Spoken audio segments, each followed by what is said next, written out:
Tissues on that, what I'd call stellar.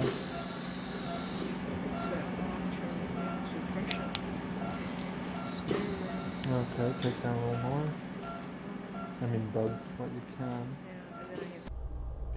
Okay, everybody, welcome to part 2 of my series called 3 for 3. 3 for 3 meaning crash, colon operation, and a cancer operation. So this is part 2 focusing on the colon.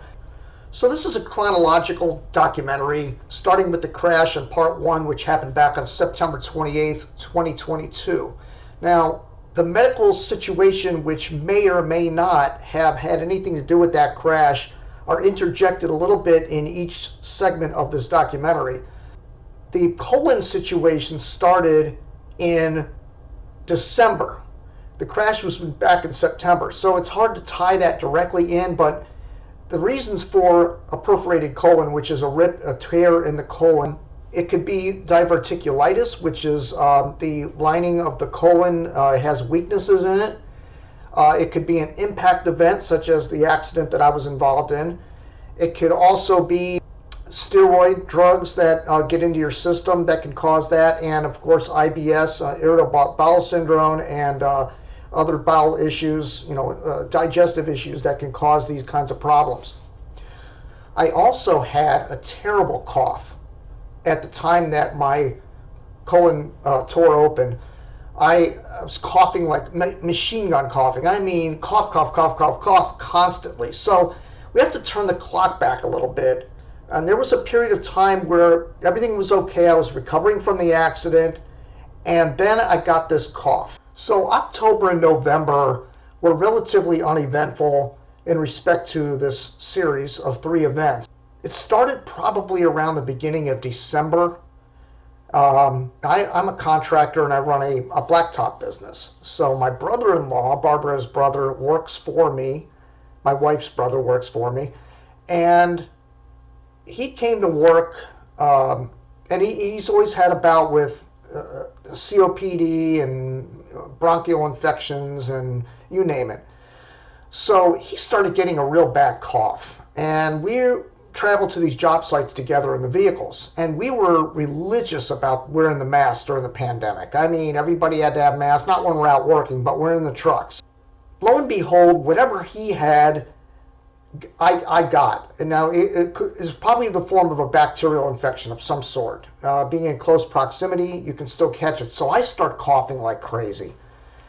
So we're both sick, but we still showed up to work. In fact, Robert had to take some days off because he was really bad off. And I kept on working through it, which was probably a mistake in hindsight. So I go to, one of these minute clinic deals and try to figure out what's happening with the cough. And as usual with these places, they're not listening. They're just like, oh, here, take some of these pills and you'll be fine.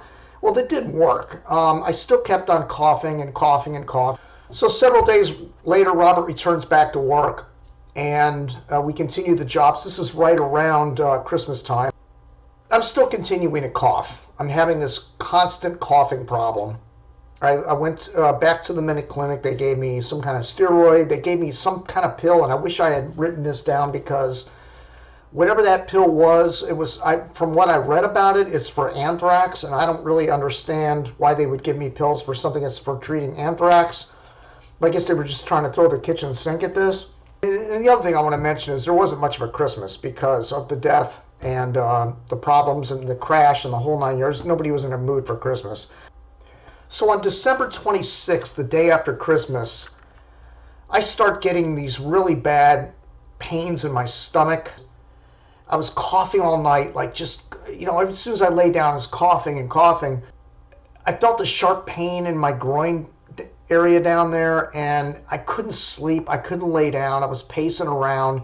This was like, I don't know, 10 o'clock at night, 11 o'clock, midnight, 1 a.m., just pacing around, not feeling right. I couldn't go to the bathroom. There was no relief there to be had. It was just a constant pressure and pain in my bowel area, and I wasn't able to relieve myself. 3 a.m., 4 a.m., I said to my wife, we gotta go to the hospital. Something isn't right. So she gets dressed and, gets all prepared, gets the dog all settled down and everything. And we head to Boca Regional. And I'm in the, you have to fill all the forms out and all that crap. And I'm in the emergency room area, and I'm pacing around. It's like something is horribly wrong. I can't even sit down. I'm so uncomfortable. And I'm like, this is just getting worse by the minute. Finally, they come out and they go, all right, never mind the paperwork, just get in that examining room. And they put I don't know if it was an x-ray or a sonogram. They taken all my vitals and everything. And I'm like, yeah, I'm in a lot of pain here, but I mean, my vitals are fine. There's nothing else wrong. And I told them about the cough I was having. Then when a specialist comes in there, and he's looking over everything, and he looks at some of the results from the sonogram, the x-rays that they took, and he's like, you have to go into surgery immediately. Your colon is perforated. It's like, oh my God. Now look up at my wife, and she just lost her sister, and she's about to lose her husband, and they wheel me in, and that's it. That's all I remember. There was no pre-talk about, wait, this is how you're going to live your life. There was nothing. It was just getting in there and getting that surgery as quickly as possible. So, I forgot to mention another thing that can cause a perforated colon is steroids. And after the accident, I had the steroid injections. That was in October, I believe. In middle-October, I had 2 injections in my back, my lower back. The doctor told me that probably is the most likely culprit for the perforated colon. But again, all these other factors, the crash, the coughing, the meds, I mean, we just can't really figure out when, and of course the diverticulitis, which I had in my colon as well. So from the time the operation took place up until I was in the recovery area, or even beyond that, in the actual hospital room that I ended up staying in, I have to rely on what my wife told me happened, because all I know is I don't remember any of it. She told me that the doctor came out, I guess right after the surgery, and told her that the surgery was a success, and that it's a good thing that we got in there when we did, because it could have been a matter of hours, and it would have been a terrible outcome. I was not informed, and maybe my wife was and didn't tell me, but I was not informed that I now had a colostomy. That was a shock. But anyway, Barbara was in contact with friends and relatives during the surgery and keeping everybody updates on what was happening. I didn't know I had a colostomy bag. I had no idea about that. All I know is I was hooked up. I had a hose up my nose. I had IVs in. I had the EKG stuff all over my chest. And I was under, pain management, obviously. I mean, I had a lot of intravenous pain meds going into me. So as I was being wheeled into the operating room for this operation, my wife took all my stuff, my belongings and the phone and everything. And I'm not one of these people that has to be attached to my phone all the time.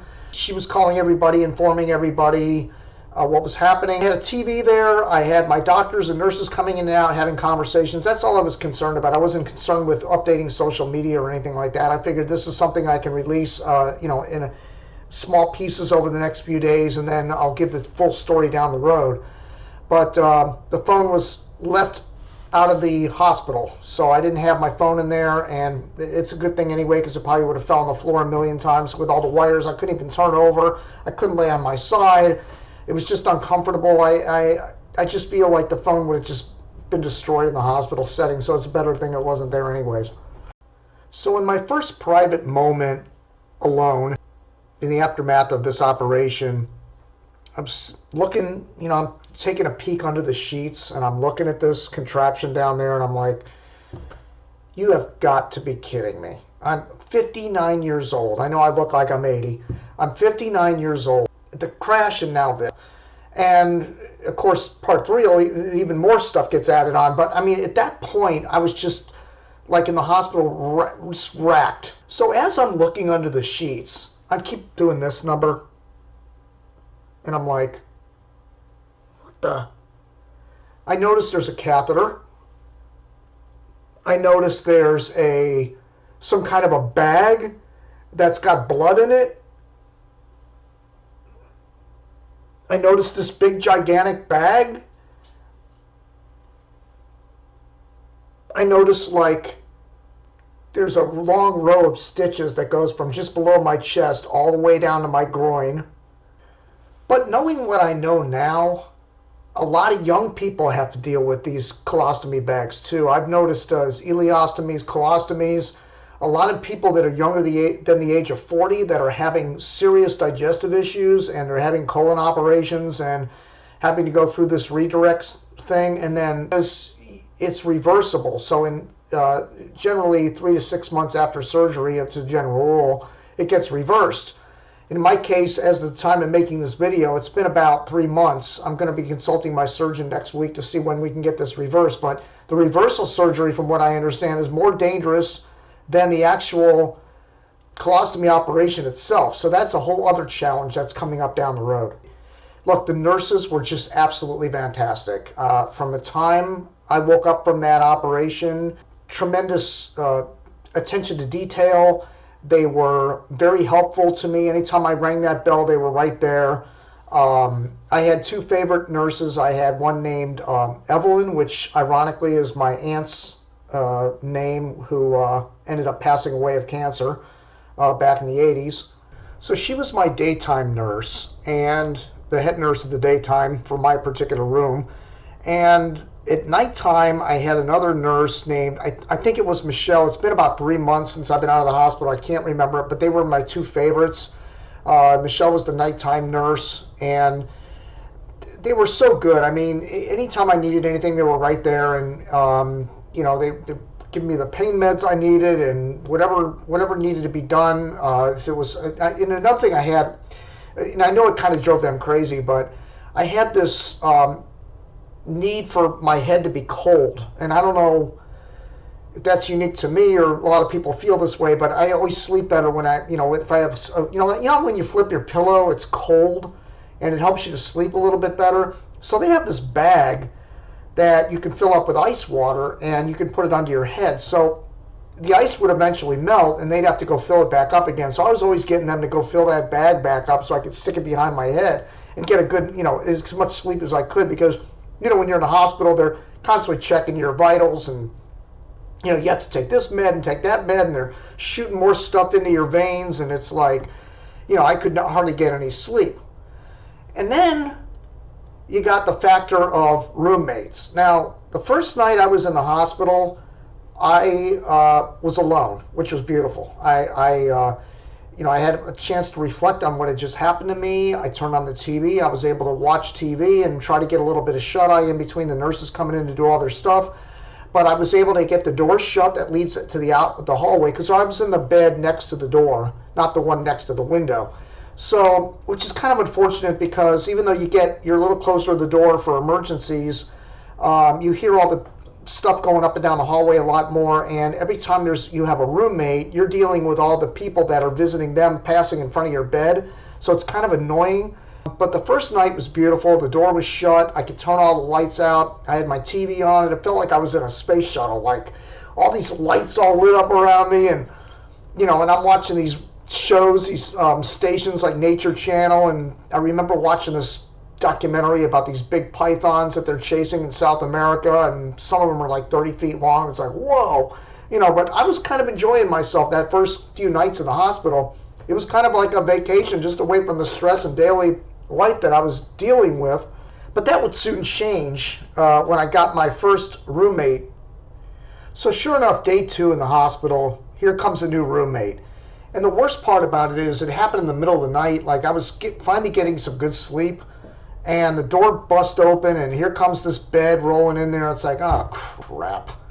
This is Boca, and you got a lot of, wealthy people that are spoiled that, it can be a real pain in the ass in a hospital setting. he has family down here, and they were visiting, and anyway, the daughter kept coming in, and in and out, in and out, in and out, in and out, and then you got the snoring and the talking on the phone all night long, and it's like, come on, man. Here comes another guy.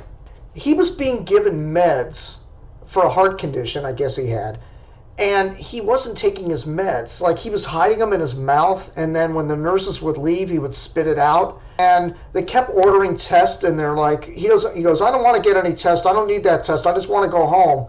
And they're like, well, if you don't do the test, you're not going home. And he was hiding the pills, and they had to keep giving him pills. And he tells them, oh, this is the way I eat pills. I dissolve them in my mouth. And she goes, I never heard of that before. You have to swallow them. And he's another one of these guys. They had a family coming in and out every 5 minutes. And he had this young woman that he was married to. And I have to, at this point, I'm jumping ahead a little bit in the story, but I had to pee in bed in a container because I was strapped with all these wires. I couldn't get in the bathroom. But that's another issue. I'll get to that in a minute, how that all came about. But just to say, I needed my privacy, and I needed to have it. And so finally they brought this big, looks like a sumo wrestler nurse into the room, and he goes, sir, you're going in to get these tests right now. And he's like, ah. And he was trying to avoid it, but they basically forced him to go get these tests. Like, I'm in my portioned off side of the hospital room. There was a blue alert, a red alert, or something they have in the hospital where when somebody's in some serious trouble, the alarms go off. So all the nurses, including the one that works on me, is running down the hallway to save this person. And my nurse Evelyn, is walking down the hallway, and I hear her going, God, give me the strength to show up here tomorrow. And at that moment, I just started bawling, like, you got to be kidding me. These nurses work so hard. They don't need this kind of shit from patients, and everybody should just, I'm not saying you have to do everything the nurses say that's right, but at least try, if you have a question, be polite about it. Don't be argumentative and, just causing problems in a hospital, saying these people work so hard, just give them a break. But anyway, the roommates were probably the most difficult part of the stay at the hospital. Everything else was fine. But there was a nurse that was the head nurse on the floor that was a Ukrainian woman that was here escaping the war, and she was working in the hospital, staying in the United States for a little while, and she had a real thick accent where the other nurses, you could tell they were a little uncomfortable, like there was a communication problem there, but she was real uptight all the time. And her and she waited on me the first day or so that I was, along with Evelyn, were my main nurses back and forth. She was kind of real tough with me, kind of wink tough, like, come on, she get you to get up and get going, right? I couldn't get out of bed, but you know what I mean. The problem was, of all the other things that I was looking under the sheets at, I had a catheter. She says to me, we're going to remove that. And you only have a few hours to go, take a pee, or we're going to have to reconnect it. Now, I don't know if that's the way this works, or if she's just having a bad day, or whatever was going on there. I don't know. So they remove it, and I can't pee. Like, this 2 hours go by. She's pacing back and forth in front of the door. I'm thinking of everything I can think of that makes me want to pee, because she gave me the container, and she said, when you feel like you have to go, pee, and then call me, and I'll know that we don't have to reconnect the catheter. So I'm thinking pen rods on the beach, thinking back to when I was a teenager and I was hitting bars and everything, and I had to go to the bathroom all the time, and there was a line of people and I had to pee really bad. I was thinking of anything I could think of to try to have to pee, and it wasn't coming out, man. And she's pacing like a great white shark outside that door, and I'm thinking, oh my God. She says, all right, you got 30 minutes. And I'm like, she goes, I'll come in and you're going to stand up, and if you still can't pee, we're going to put the catheter back on you. The 30-minute point comes by, and I think that I'm ready to pee, even though I can't. I'm pointing to her like this, I'm pointing down there, and she's like, what? I need to proceed here with this. Like, help me just get out of this bed so I can pee, because I can't do it laying down. So she comes in there, and she's, turns her head, and she's holding the thing for me to pee into. And finally it comes out. And just about when she was ready to say, all right, we're going to stick it back in, like it started coming out. And I was like, oh my God, it was the best moment ever, man. I'm peeing again. This is the greatest. From that moment on, I carried that thing in the bed with me, that jar to pee in, because I still had all the wire contraptions on me and I couldn't get up to go to the bathroom. I even had this thing around my ankles that allow, it pulsates on your pulse to stop you from having strokes and whatnot after operations. So I had that attached. I had the wires, the IVs and everything, and I simply couldn't, get up and walk to the bathroom. So I had to pee in this container all the time, which was awkward because it was an odd-shaped jar, and you have to tuck it under the sheet. Meanwhile, I got these roommates coming and going all the time. I have no privacy. So I figured out a system, like you lower the low end of the bed, raise the back end of the bed, and then you're peeing kind of downhill into this jar. And it got to the point where I was peeing so much, like the nurses had to keep coming in there and emptying that thing because it was filling up so quickly, like it was like Niagara Falls. And they were sweethearts, though. I mean, they always did it, never complained, always did whatever I asked. I mean, there was never any issues with that. But Evelyn, it got to a point where she was like, okay, we need to get that thing out of your nose, that hose that's sucking all the poison out of my body. She says, I have to do some kind of a device attachment to it in order to take it out. And as she's hooking it up, like for whatever reason, I don't know if it was a reflex of mine or whatever, I just like went like this and it just came flying out of my nose.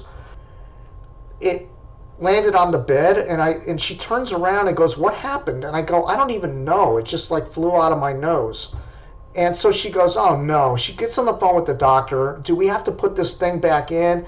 And luckily he said, no, he's done with that. Just leave it out of his nose. Don't put any more hoses down there. So fast forward a day later, I have this blood bag that's still down there that's like coming out of my gut that's also sucking poison out. She said the doctor should have been there to remove that by now because there's nothing else coming out of the hose. So she gets impatient with it and goes, let me do this for you. So I kind of stand up next to the bed and she reaches down and she's like, she just goes, this is going to hurt for a minute. And she rips that cord out of my stomach. And I'm like, I mean, the pain was just unbearable. I mean, I'm screaming as this thing is coming out of my gut. It just felt like somebody pulling a knife out of my stomach. But I was relieved because if she wasn't going to do it, I was stuck with that bag. And not only that, I needed to get up and get exercise. I needed to move around. I mean, I'm just laying there in a hospital bed watching TV. That's not good for anybody. So I had to get up and move around. They had a walker ready for me and all my devices to hook up to walk me, but I had to get rid of that stupid bloody bag. And finally, once that was removed, I was able to get around and do what I had to do. I walked on with the walker like a nursing home patient, and believe me, I was struggling. I had trouble walking around the hallways. I was walking like, I still have that thing. It's over here. I mean, I still got the walker, and I mean, I took it home. I took it home, but I never used it because I didn't have any use for it. I mean, it was like, I don't even know why they had me take it home, but I guess it was to walk around the block if I needed to, but I was fine. I was on my feet when I got home. But, back to the hospital, I do my laps and everything and joke around with all the nurses and everything. And of course, there was all the butt jokes about the back of the gown being open all the time. And I go, I got the nicest ass in here. So, I mean, probably as far as the men are concerned anyways, it was probably a pleasant view for them compared to what they normally see in there. But anyway, so now the next challenge is the colostomy bag. So this bag has to start functioning. It's not functioning. Remember, I've been on a liquid diet all this time, and now they're starting to produce foods, soups and sandwiches and whatnot, where so my colon starts to fill up and I can start getting the fecal matter dropping into the colostomy bag. Nothing's coming out. 24 hours, 36 hours. So the doctor's like, okay. He calls the nurse and says, we have to give him a laxative. It's not like you normally think, they had to take the colostomy bag off and there's a stoma, and I'll show you a picture of this in a minute. It's you can choose not to look at it if you want to because it's kind of gross. But it's basically, a colostomy is like a, well, let me show you that first of all. This is the one I'm wearing right now, and it's connected with tape. As you can see, there's like a tape barrier around that allows it to attach to your stomach. There's a red like circle that comes out of your stomach, and that's called the stoma. It looks like kind of like a boob. It's like I have a boob sticking out of my stomach, and there's this round thing that's red, looks like a woman's lips. The bag circles around that, and everything falls into the bag. So anyway, the nurse Evelyn, has to take. I had a two-piece at that time. There's all kinds of different colostomy bags. I had a two-piece. That was my beginner's bag. And she takes that off, and this is right after all the guy next to me and the woman that almost died in the hallway, and so she comes in there, she's got it, you can tell her fingers are shaking a little bit, and she's got to take this bag off and wipe all this crap that's accumulated in there, because it's mainly liquids, right? And she sticks this thing in there, and it's like this long, down into that hole. She seals it back up, puts the bag back on, and she goes, well, we're going to have to wait and see now. This is going to force you to go to the bathroom into that bag. So more time goes by, nothing's coming out. I think she stuck another one in there. I'm not sure if it was one or two that she put in there, but finally the next day, there started to be liquid, looked like more like diarrhea than it did poop. As I'm eating more solids, it's starting to trickle in there. It's a weird feeling, like it feels like a snake rolling through your stomach, and then it gets into the bag. But I like the food. I like the breakfast. I was able to eat all the foods other than seeds. Or the only thing you cannot eat with one of these things is seeds. Anything that's seedy, you can't eat. But I love the eggs, and I was able to eat, bread and soup, and I had meat. I had some meat. I was really enjoying the food. I know everybody rips hospital food, but I look, you know what? There's just so many more important things in life to worry about, whether the food you're going to get. But I was just grateful for the food that I was getting, and I was able to eat it and digest it, and it was eventually working. Doctor comes in, he looks in there, he goes, congratulations, you had your first bowel movement into that bag. It's like, whew, because that's one of the reasons I had to stay there the extra days, is to make sure everything was now April 3rd. I just got back from my MRI. I'll know the results in a few days from now, so I'll let you know probably towards the end of this video on part 2 of what they found with the MRI, which was discussed in part 1 of this series. As I mentioned in part 1 and the beginning of this part 2, the reason I'm documenting this is because there's so many people that have these experiences and post them up on YouTube. And the first thing the first thing you do when you get sick is you Google it. Or you go on YouTube and you watch videos on people that are going through similar experiences so that you can, kind of see what they're struggling. And you always want to watch ones where it's somebody closer to your age or your gender or, similar circumstances. And most of the videos I found on the colostomy bags and dealing with that situation have been younger people, believe it or not. 40 and younger, quite a few females out there. There's some guys, but very limited. I don't see too many guys like my age. I'm 59 years old, and I just don't see a lot of videos on colostomies and people my age. Of course, the older generation, the older you get, the less people are inclined to do social media. So that's why you're seeing mainly young people doing these videos. But I'm going to show you some graphic stuff coming up here that is going to be geared towards more for the people that are wearing one of these, because they can relate. And for those of you that aren't wearing one, it's a curiosity, and you might go, wow, like when you see some of this stuff. I'm going to get into the different types of bags that are out there, different companies, a little bit on how I change it, the methods that I use. You don't want to be eating when you're watching this, but I'm just going to go over some of this stuff, the basic stuff. I'm not going to get too graphic, but I do have some photographs and whatnot to show you. And again, this is going to be reversible. I'm going to have this reversed in hopefully a few months. I'm visiting the surgeon in a couple of weeks, and he's going to let me know when we can schedule the reversal. They have to look and see if everything is healing okay, and based on the pains I've been having, I'm seriously doubting if I'm healing right. That's the whole other subject, And that's why I continue to have tests done, because I need to find out. I had blood drawn the other day. We'll see what's happening with that. But anyway, this may be a longer video than what I was anticipating, and it may be an ongoing story that goes on for a really long time. But anyway, let's go on with the maintenance and the details about the colostomy bag itself. So in my, what was it, third day at the hospital, a nurse visited me, and she was an expert on the stomas and the colostomy bags and the whole 9 yards. So young girl, probably doesn't look like a day over 30. Of course, everybody looks young when you're 59, right? She may have been in her 20s, I don't know.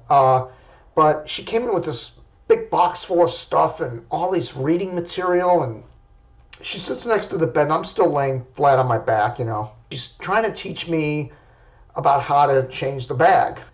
You know, I can't really see that well and can't manipulate things when you're laying. Even when you're sitting up in bed, it's kind of difficult because it's right at your stomach area. And she was taking so much time, you know, she took it apart. She goes, you're watching this and you're watching that. And she kept looking, and you know, she's real serious. No, you know, no laughing or sense of humor or anything like that. I mean, real serious. And then I got to thinking, I'll bet you she has one of these, you know, is wearing one of these. But because, I mean, it was such a serious conversation. I mean, not that any nurse would be serious about any subject, but there's something a little bit peculiar about the situation that made me believe that she's probably a little more comfortable talking about it and knows a lot more about it than one of the nurses in the hospital. She gives me this folder with all this reading material. She leaves, you know, after changing the bag and showing me everything and how it operates and all that. And again, I had the two-piece, which is like the beginners, and then maybe some people that are regulars with colostomy bags wear the two-piece ones. But I come to find out through my research that it's not really practical for my use anyways. After she left, I kind of pushed it off to the side, like I'm aggravated. I don't really want to deal with this right now. But as the hours went by, and I started pulling that stuff over, and you know, I open the folder and I'm looking, okay, you know, you can live with one of these, you can exercise, you can do all the normal things that a normal person can do. I started reading about the different types of bags, the different processes that people use, and I mean, there's stacks of material. So she comes back the next day and she goes, did you read any of the material that I left you? And I go, yeah, I read about 2/3 of it, believe it or not. And she goes, are you kidding me? She goes, nobody ever reads this stuff. I go, yeah, I read everything page to page. Like, I need to know what I'm up against and all the details of this stuff. She came back a couple of more times over the consecutive days. And again, I was at the hospital for 6 days. I got real familiar with it just by watching her do it. I wasn't able to do it myself. But I think I gathered enough information from what all the reading materials she left me and her showing me what to do that I felt comfortable with it. So as she left the last time, she left this big bag of bags and material and all the things that I would need when I got home, which was really, really helpful because, you know, I would have had to have ordered this stuff and I wouldn't have had enough. She left a bag full of this stuff. And it's different sizes, different types, different connection devices. And so I was able to play around with stuff when I got home to figure out what worked best for me. So these nurses, if you're ever in this situation in a hospital, and no matter how out of it you are or how devastated you are, listen to what they're telling you, because when you get home and you start doing all this stuff, you're going to realize, wow, okay, I should have listened a little bit more. Even though I read all that material and I watched what she was doing, when you're doing it yourself, it's a whole different thing. So in the bag of goodies that the nurses gave me when I left the hospital were the colostomy bags and all the stuff that attaches to your body. So this is an example of one. This is the Hollister two-piece. And here's the bag, and notice there's a drainage pouch here. And here's the back of it. And you wonder, okay, how do you attach that to your stomach, right? So there's this piece, which is got a circle in the middle of it. And notice the ridges around that circle. Let me turn it around so you can see. So the 40 millimeter cut, which is basically 1 3/4 inch area on that circle, is what I would cut out with these scissors. They're rounded off scissors so you don't break a hole in it.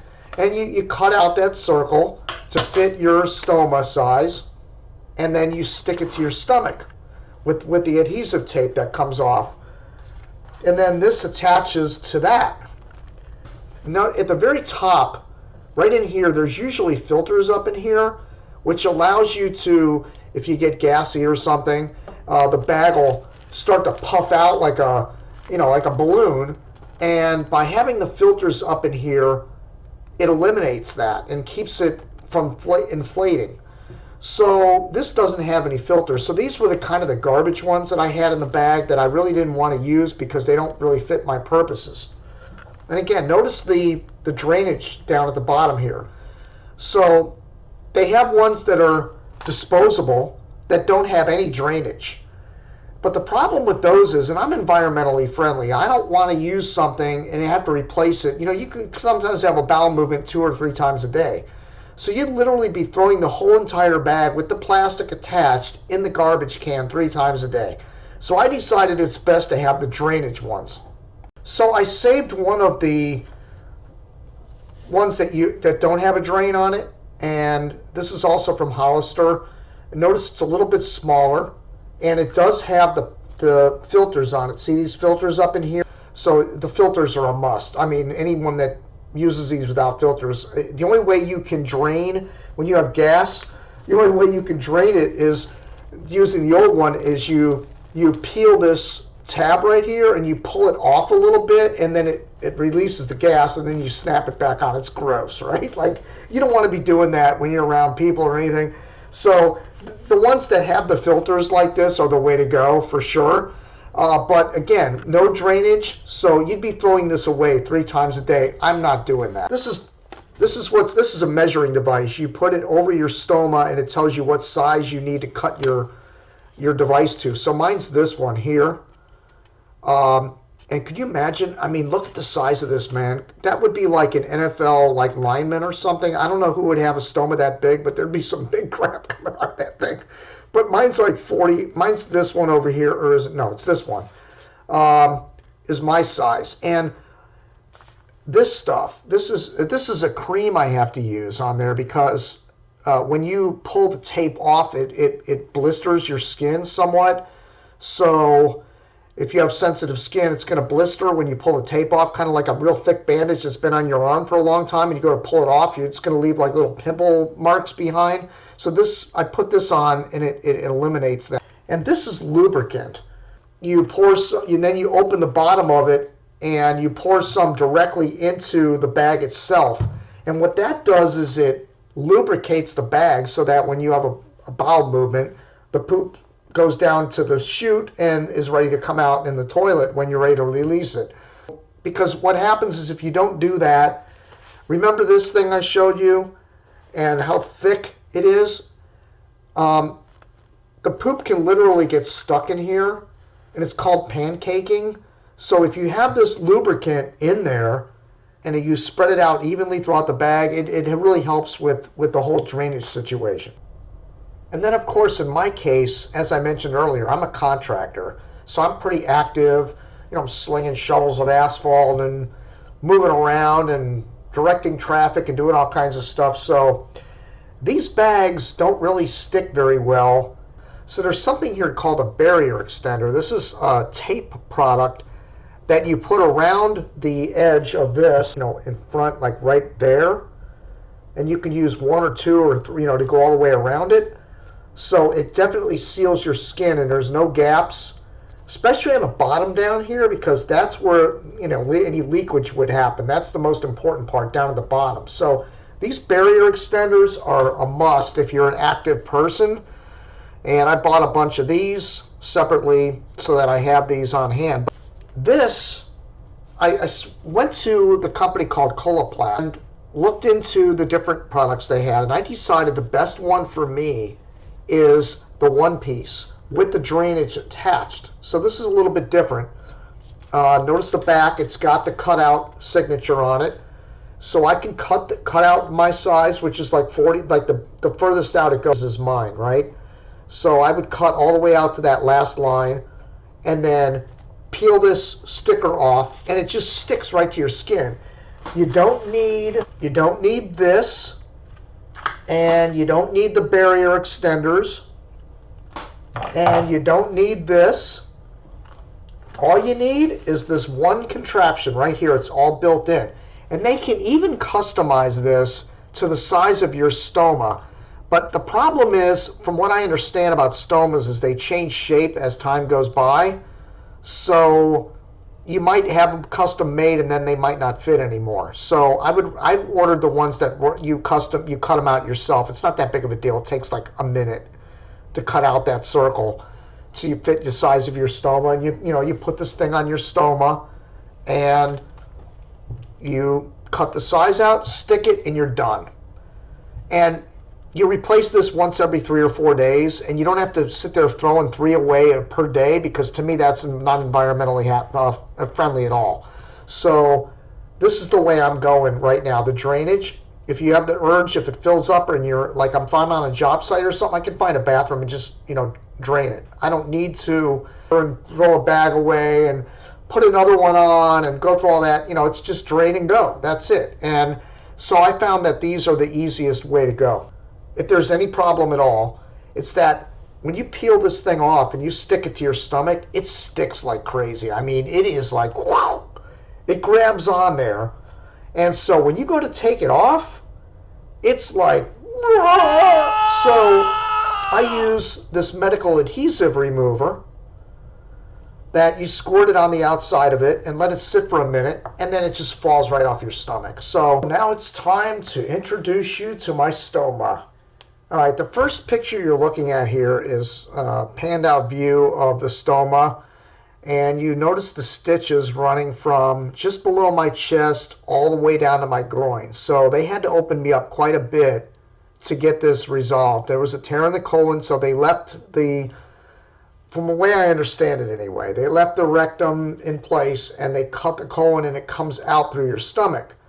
And then the healing process begins, and then when it's healed, they take it out of your stomach again and reattach it, which I understand is quite a ordeal.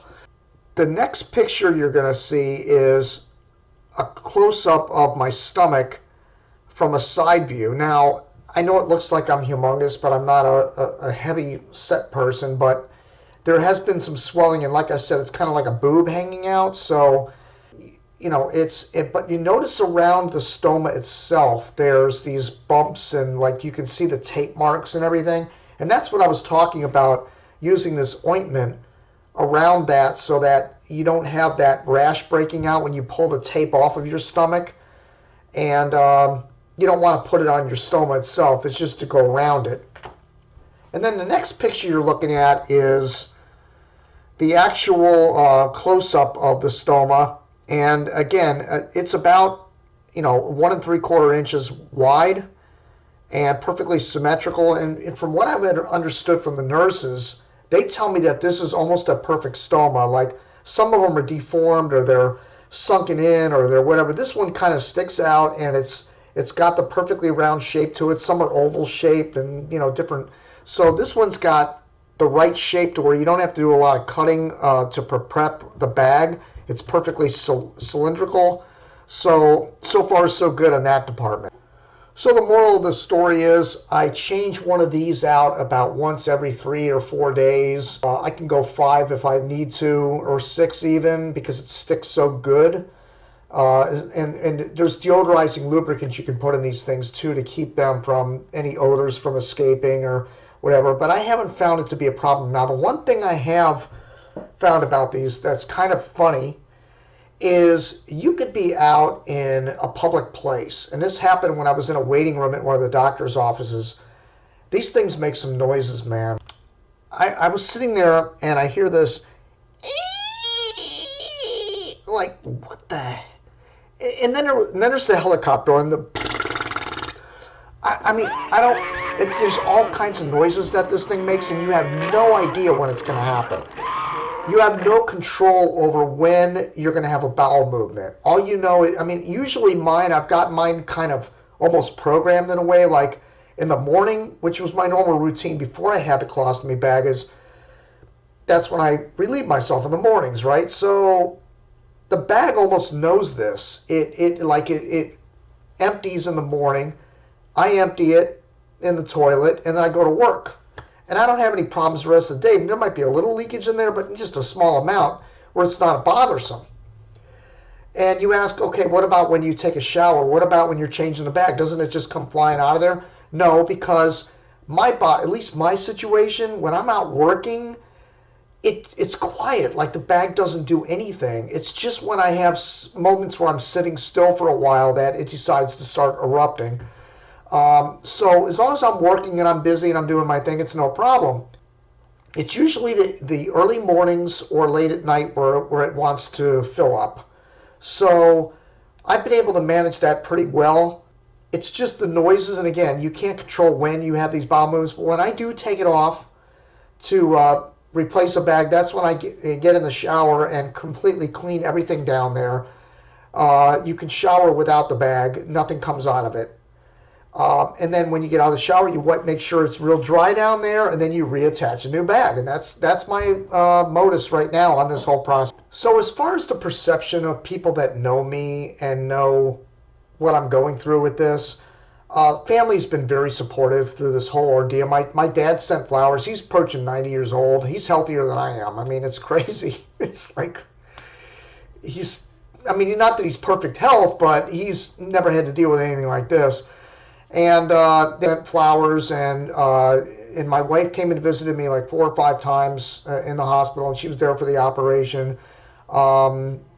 My sisters, I got closer to my family through this whole thing, talking more to my sisters.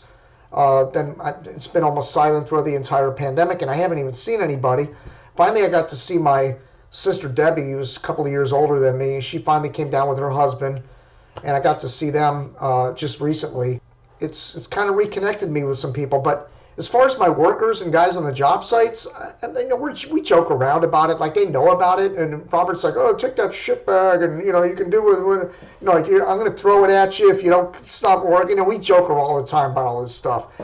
I'm not embarrassed about it. It's just something that happened, and I'll get out of it. Like it'll get reversed, and I'll be back to normal. But I just figured it'd be a good, not only educational, but a kind of entertaining view of my dealings with this kind of thing. And I hope that people can relate to some of the stories. Again, if you don't have one of these and you're just listening and watching this out of curiosity, you may end up having one someday. You might want to reflect on this. And if you already are dealing with one of these, I'm sure they can relate to some of these stories I've told here in this video. So anyway, the next thing is all the bills that have come in. So the hospital bill was like $65,000. I have a whole host of other bills, anesthesiologist, the actual doctor that did the operation, all of the testing that took place, the home nurses that had to come to the house here, the equipment. I have, outside of my insurance, I still have about $8,000 to $10,000 that I'm responsible for, outside of all my deductibles and copays and everything. Now that's not even including part 3, which is the cancer. Okay, this is just the colon part of this 3 for 3 series. Keep all your notes when you have a major surgery like this, all your medical bills. I have vanilla folders stacked this high full of papers, and I'm able to compare the actual bills with what the insurance is paying and whatever, and sort it all out and keep all the documentation on everything so that I can look back and say, okay, did I pay too much? Did I not, did I handle this correctly? Do whatever your doctors and nurses tell you to do. They're the experts in this, and it's going to expedite your recovery. Okay, you guys, update. Last night was a bad night. I've already finished pretty much this part 2 of this 3 for 3 series, and this one is on the colon situation, and next episode is on the melanoma skin cancer, which is not related to this. This is basal cell carcinoma cancer, which is a different cancer. This was removed a couple days ago, so I still have a big bandage on my head. And you'll see in part 3, there's a bigger bandage on my head from the actual operation, and I'm recovering from that right now. But last night, The reason I spliced it into this part of the video is because I was just finishing explaining about how these bags they're pretty predictable. You know, if you have a regular bowel movement at a certain time, the bag kind of it fills up at certain times like your normal habits and everything. But that wasn't the case last night. Unexpectedly, now granted, I did have a couple of Heineken beers, which Heinekens are gassy kind of beers. Like they're not good for if you have a colostomy bag to drink Heinekens. You could probably have one and it's no problem. But I think I had 2 or 3, no more than that. Last night, the bag was filling up. I could feel it filling up. And I've had that happen before where it gets a quarter full, a half full, and I empty it in the morning when I wake up, not a problem. Last night, it was like an explosion. Like it just filled up so fast and started separating from my body because you can't, roll over on your sides or your stomach because the bag will get caught under your body and it'll rip it off your skin. So it kind of just started to separate from the skin, and I felt a little poop on my elbow, and I was like, oh my God. So I quickly, there's only a little bit on the bed, but I quickly took all these sheets off the bed. I took the comforter off the bed, everything. I clean the mattress off. I take all the sheets. I'm coming down to dispose of everything in the garage, and I step in cat crap. Autumn, over here, Autumn, the troublemaker, we have one of those electric litter boxes that cleans itself, and she doesn't like it for whatever reason. Every now and then she gets a hangnail, like, I don't want to use that litter box, so she pooped right where I was walking. And I wasn't paying attention. I had all these sheets and comforters in my hand, and I stepped right in that crap. Oh my God.